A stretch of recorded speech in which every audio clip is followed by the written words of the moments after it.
Mari, silakan duduk. Ini dengan Nanda Zahira ya? Betul, Pak. Oke, terima kasih. Gimana kabarnya Nanda? Alhamdulillah baik, Pak. Alhamdulillah ya. Alhamdulillah, Pak Guru senang kabarnya baik-baik saja. Kedatangan Nanda ke sini ada yang ingin Nanda sampaikan ke Pak Guru? Saya kesini ingin melaksanakan konseling individu, Pak. Oh, oke. Jadi Nanda di sini ingin melaksanakan konseling individu. Iya, Pak.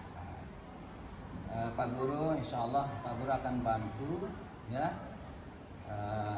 Pak Guru akan bantu dalam pelaksanaan konseling individu ini ya. Terima kasih, Pak. Kira-kira kalau Pak Guru boleh tahu, kira-kira ada masalah apa yang ingin disampaikan ke Pak Guru? Sebenarnya saya takut dan ragu untuk menceritakan ataupun mengutarakan permasalahan saya. Karena menurut saya pribadi, masalah yang saya alami ini terlalu berat, Pak. Jadi Nanda di sini masih ada rasa takut dan ragu Betul, Pak. untuk mengutarakan masalahnya kepada orang lain. Oke, baik. Jadi begini Nanda, supaya Nanda tidak takut dan ragu, saya ada sebuah perumpamaan, ya. Di sini ada segelas, ini segelas air ya, segelas yang bisa air. Coba Nanda pegang. Nah, Pak Guru minta Nanda pegang selama 1 menit. Kira-kira Nanda sanggup memegang umpan ini selama 1 menit? Sanggup, Pak. Sanggup ya? Oke, sanggup. Kalau misalnya Pak Guru tambah 2 menit lagi, 2 jam. Pasti nggak sanggup, Pak. Karena Nggak kan sanggup. 2 jam itu waktu yang lama. Oh ya, lama ya. Kalau misalnya Pak Guru tambah lagi 24 jam? Pasti dan jelas nggak sanggup, Pak. Tidak sanggup ya. Ya baik, silakan ditaruh.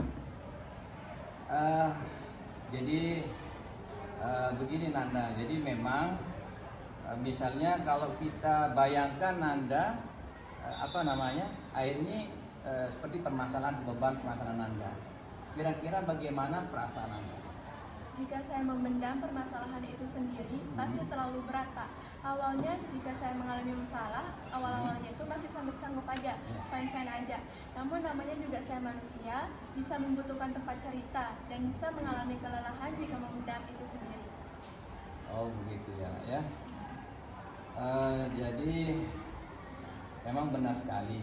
Kalau memang permasalahan itu memang kalau kita tanggung, artinya waktu yang singkat, mungkin masih mampu kita masih bisa kita pendam ya. Tapi kalau sudah kelamaan pasti Nanda tidak kuat ya. Berarti Nanda sudah paham maksud apa yang Pak Guru tadi buatkan permainan tadi ya. Oke, sudah paham. Baik, jadi berarti Nanda sudah tidak ragu dan takut untuk mengutarakan permasalahannya ya. Tidak. Oke, terima kasih ya.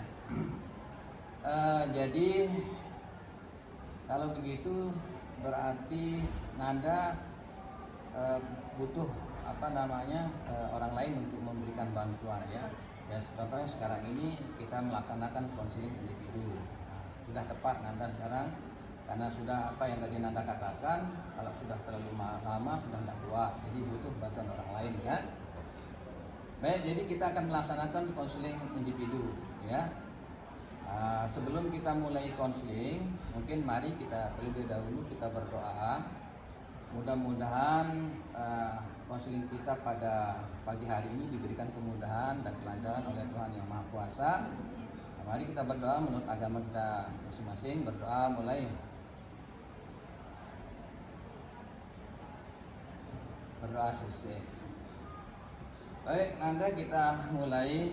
Jadi dalam konseling individu itu tujuan konseling individu ini adalah untuk membantu konseli untuk menyelesaikan permasalahannya, dan konseli bisa menyelesaikan masalah sendiri dan mencari solusinya sendiri.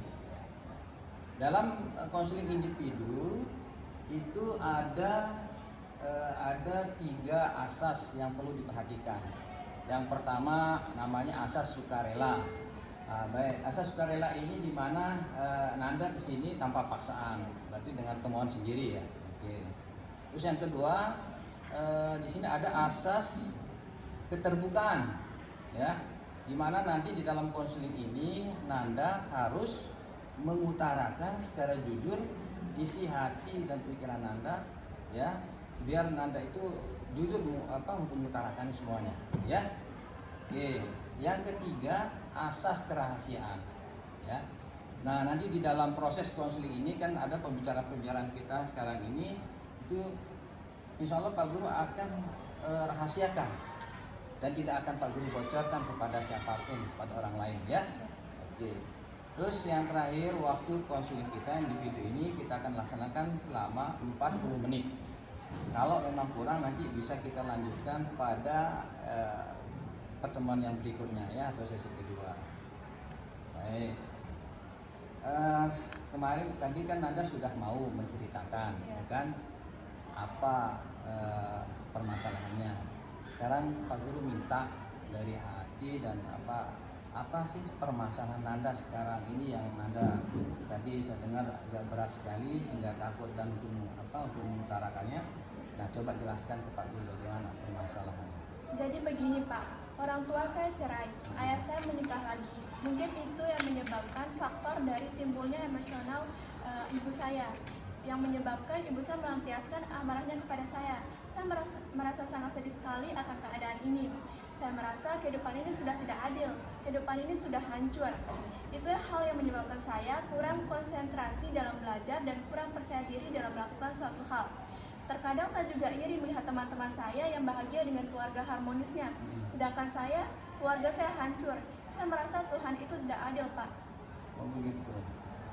Baik.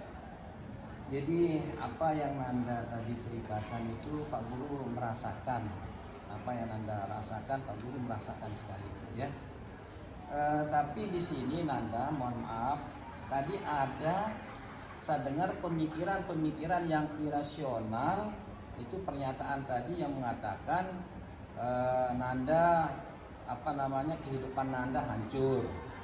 Terus yang kedua, kehidupan Nanda tidak adil. Terus kadang Nanda tadi mengeluh kalau Tuhan itu tidak adil, ya. Sampai segitu berat sekali Nanda, ya. Jadi Pak Guru merasakan sekali, ya. Tapi di sini sebenarnya yang perlu kita ini ada artinya pemikiran-pemikiran atau pernyataan yang irasional tadi, ya. Nah, tapi sebelumnya Pak Guru mau tanya dulu. Kira-kira Nanda tahu nggak apa itu irasional, pemikiran irasional? Tahu, Pak. Gimana coba? Pemikiran atau keyakinan irasional merupakan suatu pemikiran yang tidak logis atau tidak nyata. Oh iya, bagus. Jadi memang benar apa yang Nanda sampaikan. Jadi pemikiran irasional itu adalah pemikiran yang tidak logis, yang tidak nyata dan tidak masuk akal, ya. Nah, seperti tadi Nanda mengatakan bahwa kehidupan Nanda hancur. Terus kehidupan Anda tidak adil, ya. Terus Tuhan tidak adil, ya. Nah, ini yang perlu kita coba luruskan, ya.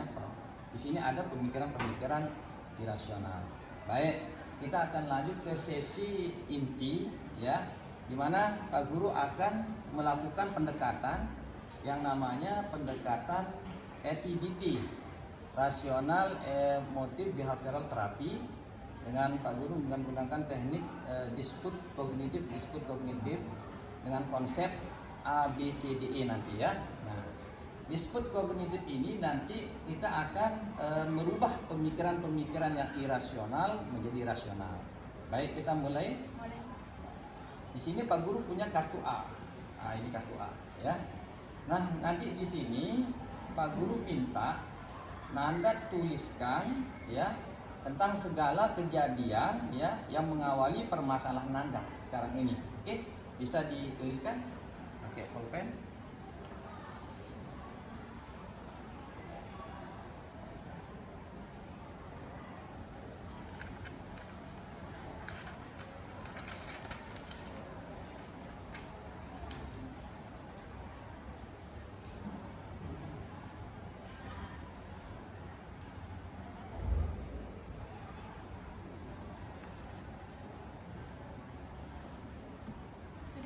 Ya. Baik. Jadi di sini Pak Guru melihat ya. Tapi Pak Guru ingin coba Nanda baca yang lebih keras ya, baca yang keras. Perceraian orang tua adalah cobaan terberat dalam hidup saya. Ya. Jadi Pak Guru merasakan sekali ya. Jadi ini yang pengalaman atau kejadian yang membuat Nanda merasa beban dan terpukul. Betul, Pak. Oke, baik. Ini namanya kartu activating event ya. Kartu A tadi asal awal kejadian permasalahan Nanda ya. Nah, kita lanjut sekarang ke kartu B. Nah, kartu B ini nanti belief, keyakinan ya. Nah, nanti Nanda Pak Guru minta untuk menuliskan perkataan atau pemikiran yang irasional yang tadi kita bahas sebelumnya tadi. Nah, tolong dituliskan pemikiran-pemikiran irasional ya di kartu B ini ya, silakan.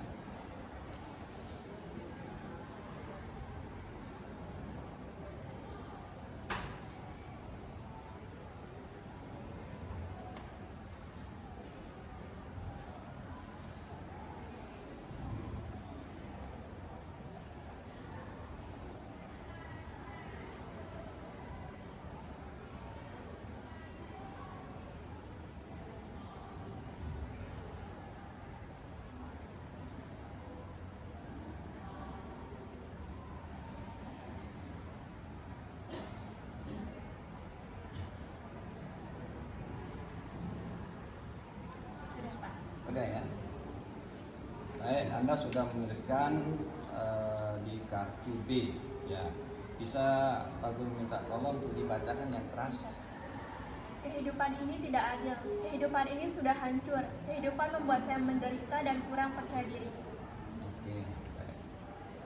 Jadi ini pemikiran-pemikiran yang irasional ya. Yang ini yang Pak Guru khawatirkan ya. Tapi yang ini kita akan selesaikan baik. Jadi kita lanjut ke kartu C. Ini Pak Guru bawa kartu C ya. Nah, ini konsekuensi. Ya, jadi dari kartu A itu dari mengawali permasalahan terus muncul pemikiran-pemikiran yang irasional menjadi sebuah keyakinan dan akan terbentuk konsekuensi atas dari kartu A dan B dan C ini. Nah, Pak Guru minta untuk tuliskan perubahan apa yang Nanda rasakan setelah kejadian di kartu A. Oke?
Baik.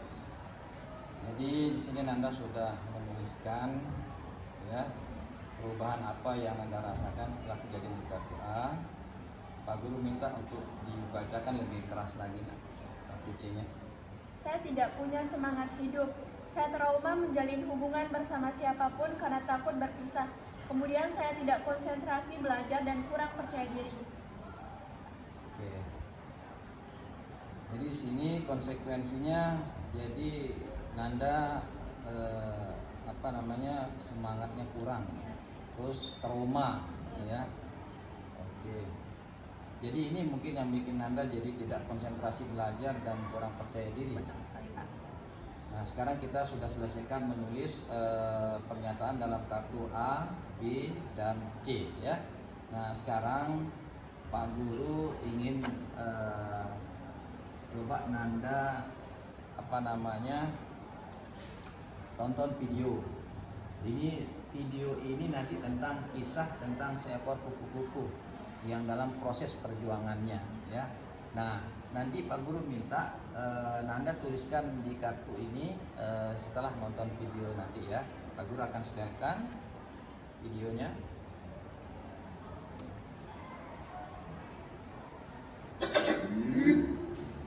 Bluetooth mode.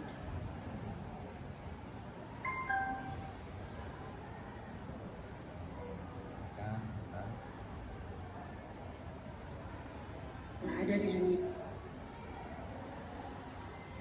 Silakan tonton. Suatu hari, ada seorang pria menemukan kepompong kupu-kupu. Ia kemudian membawanya pulang untuk melihat bagaimana perkembangan yang dilakukan oleh kupu-kupu dalam kepompong tersebut. Selang beberapa waktu, kepompong tersebut mulai menunjukkan celah. Setelah beberapa waktu kemudian, kupu-kupu dalam kepompong mulai mengeluarkan sayap secara perlahan. Namun, siapa sangka, dalam proses tersebut, kupu-kupu mulai mengalami permasalahan, yaitu sayapnya tersangkut karena celah yang ada pada kepompong hanyalah dalam ukuran kecil. Pria yang sedang mengamati perkembangan kupu-kupu tersebut mulai mencoba untuk membantunya. Ia mengambil tindakan untuk memperlebar celah pada kepompong tersebut. Alhasil, kupu-kupu tadi bisa keluar tanpa adanya kendala. Namun, tak disangka jika masalah baru kembali datang terhadap kupu-kupu tersebut. Sayap yang kupu-kupu miliki menjadi lemah dan tak bisa mengepak. Ternyata, kesalahan terjadi ketika pria tersebut mulai membuat celah yang lebih besar pada kepompong. Siapa sangka jika proses kendala yang dialami oleh kupu-kupu ketika mengeluarkan sayap yang dimiliki adalah salah satu cara Tuhan untuk adanya cairan dari tubuh ke sayap. Jika dilihat dari sisi kupu-kupu, kita juga bisa mendapatkan pesan moral, yaitu apapun permasalahan atau tantangan yang sedang dihadapi, sebaiknya selesaikan dengan tenaga pribadi. Memang betul, terkadang ada orang yang berniat baik membantu. Terima saja bantuan mereka tanpa mengecewakan. Namun, juga ingat, jika dirimulah yang bisa menyelesaikan permasalahan tersebut. Bantuan orang lain hanyalah dorongan kecil yang akan memperkuat langkahmu. Namun, tetap saja semua kembali pada dirimu sendiri. Di balik setiap rintangan, pasti ada jalan keluar. Tentunya, setiap rintangan maupun masalah juga bisa memberikan pelajaran, pengalaman, dan juga keberanian. Sudah pasti kita semua pernah bertanya-tanya, kenapa hidup kok selalu penuh masalah? Rasanya, masalah tidak ada habisnya. Baru beres satu perkara, muncul perkara baru. Baru saja menyelesaikan sebuah masalah berat, muncul lagi masalah baru yang tak kalah beratnya. Di titik atau fase tertentu dalam hidup, kita mungkin pernah merasa tertekan dengan banyaknya ujian hidup yang datang tak ada habisnya. Sebenarnya yang diperlukan hanyalah tetaplah bersikap tenang dan tidak panik. Relakanlah yang tidak bisa diubah. Begitu banyak masalah dan ujian hidup yang tak kunjung habis, kadang membuat kita merasa kewalahan. Sebelum kita makin terpuruk dengan berbagai masalah baru, kita bisa coba untuk melepaskan dan merelakan hal-hal yang tidak bisa diubah. Kenyataan atau realitas yang tak bisa diotak-atik memang sebaiknya diterima apa adanya. Tapi ingatlah bahwa perubahan bisa terjadi kapan saja. Banyak masalah membuat kita merasa terpuruk, rasanya sedih dan kecewa. Tapi ingat lagi bahwa banyak hal yang ada di dunia ini sifatnya sementara. Perubahan dalam hidup bisa terjadi kapan saja, sehingga hadirnya masalah bisa disikapi dengan kepala jernih. Sedih dan bahagia sifatnya pun sementara. Maka dari itu, tidak perlu kaget dengan hidup yang diwarnai ragam batu loncatan. Hidup penuh masalah saat ini mungkin menghadirkan banyak kesempatan atau peluang untukmu untuk bisa menjadi pribadi yang lebih dewasa. Walau tidak semua masalah bisa kita atasi dengan baik, tapi setidaknya kita sudah membuktikan bahwa kita punya jiwa yang kuat karena tidak mundur saat dihadapkan pada masalah. Jadi, kalau memang harus berjuang lebih keras karena masalahnya makin berat, atasi saja dengan tekad yang lebih kuat. Namun, tetap saja semua kembali pada dirimu sendiri. Di balik setiap rintangan, pasti ada jalan keluar. Tentunya setiap rintangan maupun masalah juga bisa memberikan pembelajaran, pengalaman, dan juga keberanian. Demikian motivasiku, tetaplah bahagia saat hidupmu penuh masalah. Jangan lupa like, comment. Oke. Udah Nanda ya. Baik. Jadi begini Nanda, setelah Nanda tadi melihat video tentang kisah tentang seekor kupu-kupu, kira-kira pendapat Nanda bagaimana, dan silahkan Nanda tuliskan di kartu ini ya.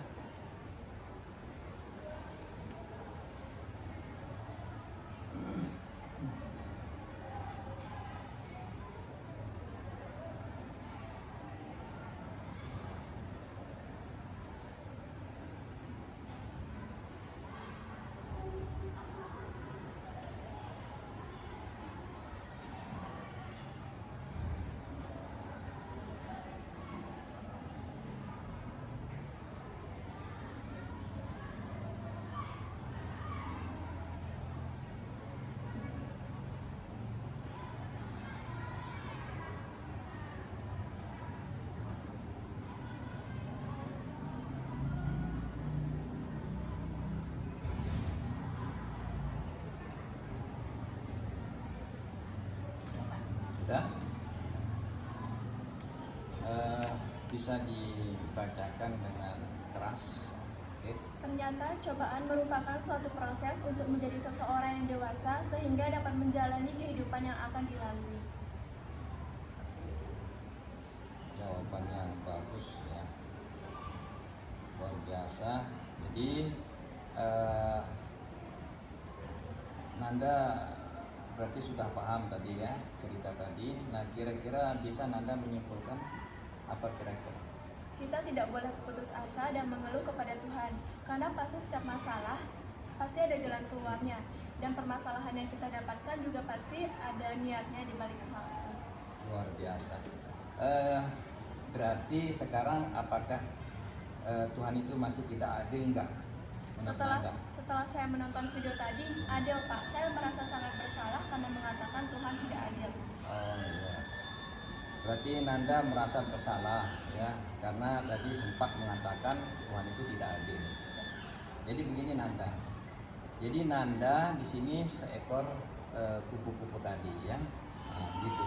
Jadi Tuhan ya itu bukannya tidak adil Nanda ya. Jadi namun Tuhan itu memberikan cobaan di setiap manusia itu kenapa? Agar menjadi pribadi yang kuat ya. Tuhan itu membuatkan ujian dan cobaan itu ternyata hikmahnya adalah membuat manusia itu menjadi pribadi yang kuat dan tangguh dalam menghadapi semua ujian cobaan, dan dia akan menjadi lebih dewasa ya. Nah begitu Nanda ya. Jadi itu tujuan, arti maksud Tuhan itu mengapa kita diberikan setiap permasalahan oleh Tuhan itu ya karena untuk diberikan kekuatan supaya kita lebih dewasa. Oke. Nah, berarti di sini Pak Guru mau nanya. Tadi di pernyataan kartu B di sini, di pernyataan kartu B itu kira-kira pernyataan Anda di sini bisa dibenarkan enggak? Tidak sama sekali Pak. Tidak ya. Oke. Terus. Nah, sekarang kita lanjut ke kartu D. Dispute of belief. Artinya di sini kita akan mencoba keyakinan yang irasional tadi. Kita akan coba melawan, menentang, ya, melawan, menentang atau mendebat pemikiran-pemikiran yang irasional di kartu B, ya. Nah, tadi kartu B mengatakan menanda kehidupan Anda hancur, tidak kehidupannya tidak adil, terus wah ya itu ya, ya. Nah, sekarang saya minta di sini, di kartu B ini, di dispute of belief ini, Anda mendebat ya kartu B tadi dan menentang pernyataan-pernyataan atau pemikiran-pemikiran yang irasional. Oke, bisa Anda tuliskan di sini. Bisa.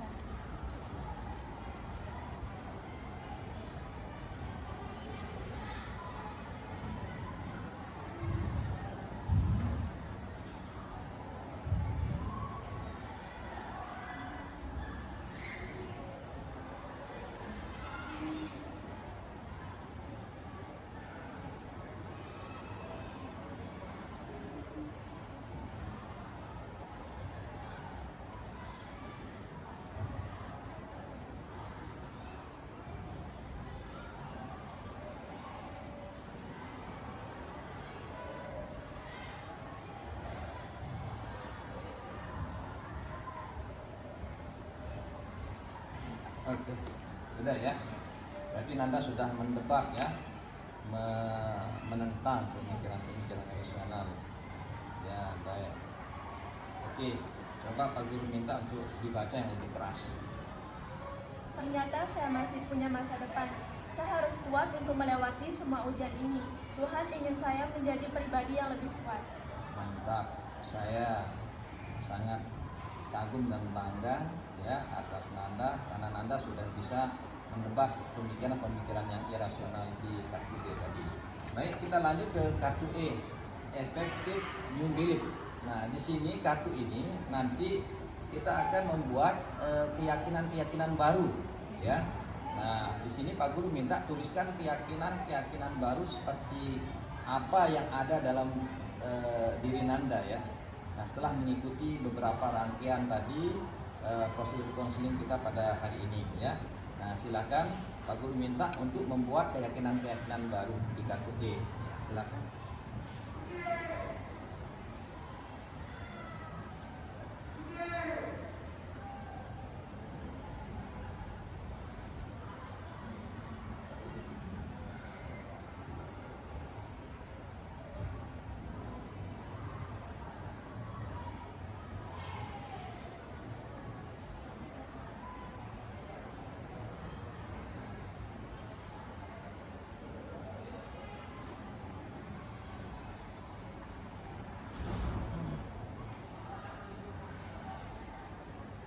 Sudah, Pak. Sudah? Sudah.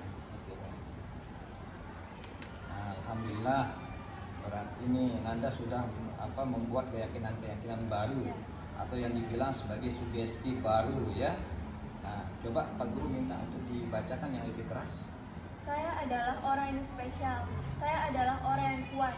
Sekarang ini saya mulai semangat dan percaya diri. Oke, mantap ya Nanda. Sekarang Nanda sudah terbentuk dan terbangun keyakinan-keyakinan baru atau sugesti-sugesti baru ya, atau pemikiran baru yang lebih rasional ya. Nah, jadi sekarang Nanda sudah mampu mempertahankan apa yang sudah ditulis tadi di kartu A, B, C, D, E ya. Nah, setelah ini apa yang Nanda ingin lakukan? Saya akan lebih semangat dan mulai percaya diri lagi. Mantap ya. Jadi Pak Guru harapkan terus pertahankan ya, supaya tetap semangat dan percaya dirinya ya. Jadi sekarang sudah semangat ya dan percaya diri. Oke, baik Pak Guru sedikit akan memberikan penguatan sedikit. Saya punya permainan ya. Sini ada permainan saya. Kita bayangkan bahwa ini adalah pemikiran-pemikiran irasional ya. Ini pemikiran irasional atau pikiran-pikiran negatif. Kalau kita mau melihat seperti ini kondisinya, pasti di dalam pikiran dan hati seorang itu pasti kalau galau, lagi pikiran negatif, yang pemikiran-pemikiran irasional ya seperti ini. Nah, jadi kita ingin merubah dan membersihkan pikiran-pikiran yang irasional atau pikiran yang negatif. Ya. Dengan apa? Dengan keilmuan, dengan wawasan keilmuan dan keimanan yang kuat kepada Tuhan ya. Nah, kalau orang yang berilmu itu pasti bercahaya. Nah, orang-orang yang bercahaya bisa menerangi hati-hati yang gelap dan juga hati-hati kita bisa kita bisa kita netralisir misalnya kita punya masalah, tapi kita punya wawasan dan keilmuan yang banyak dan punya keimanan yang kuat terhadap Tuhan, insya Allah saya yakin bahwa Anda akan bisa melalui permasalahan-permasalahan atau cobaan-cobaan yang Anda hadapi. Ya, harapan Pak Guru, perbanyaklah keilmuan dan wawasan keilmuan dan keimanan yang kuat kepada Tuhan. Nah, saya perumpamakan ini sebuah ilmu. Ya, orang yang berilmu pasti bercahaya. Nah, pasti bercahaya. Dengan cahaya ini bisa membersihkan hati-hati yang gelap, hati-hati yang negatif atau pemikiran-pemikiran irasional. Ya, seperti ini. Misalnya kita coba bersihkan seperti ini.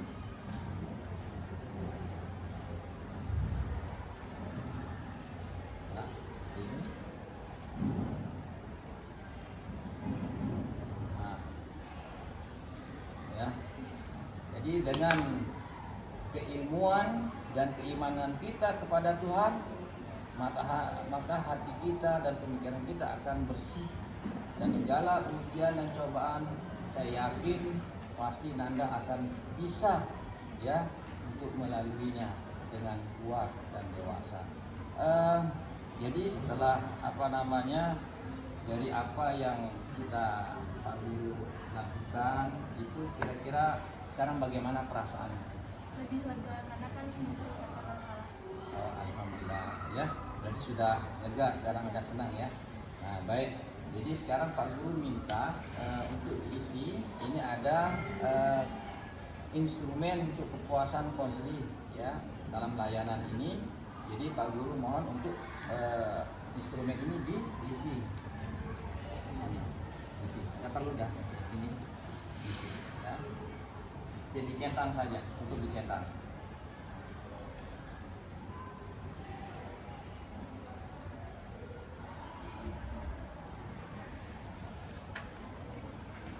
Baik, Nanda. Jadi alhamdulillah di sini hasilnya sangat memuaskan. Jadi hasil konseling sekarang ini alhamdulillah memuaskan, ya, sangat memuaskan, dan sekarang Nanda sudah lega, ya. Dan mungkin nanti untuk perkembangan selanjutnya mungkin kita cari waktu untuk kalau ada masih masih ada permasalahan lagi, bisa kita lanjutkan di sesi berikutnya. Mungkin itu saja dari Pak Guru. Mungkin ada yang ditanyakan? Ada Pak. Oke, baik, kalau gitu Pak Guru akhiri. Sekian. Assalamualaikum warahmatullahi wabarakatuh. Waalaikumsalam. Silakan Nanda ke kelas. Makasih Naya.